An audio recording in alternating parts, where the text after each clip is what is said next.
राज्याबरोबरच देशाची राजधानी असलेल्या नवी दिल्लीत सुद्धा मराठी सोसायट्यांमध्ये मोठ्या उत्साहात गुढीपाडवा साजरा करण्यात आला।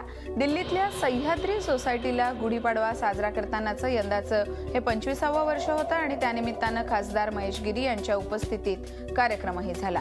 यावेळी चित्रांचं प्रदर्शनही भरवण्यात आलं होतं। पंढरपुरात सुद्धा तितकाच उत्साह होता। श्री विठ्ठल मंदिराजवळील ब्रह्मध्वज आजच्या मुहूर्तावर बदलण्याची परंपरा आहे आणि गुढीपाडव्यानिमित्त विठ्ठल आणि रुक्मिणीला साखरेच्या गाठी हार घालून सजवण्यात सुद्धा आलं।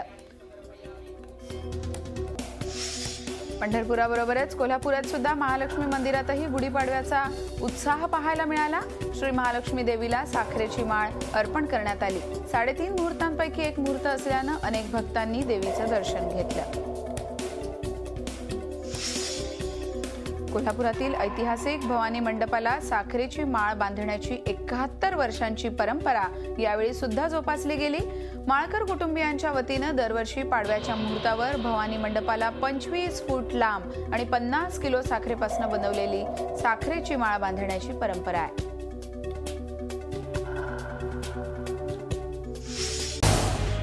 झी 24 तास रहा एक पाऊल पुढे।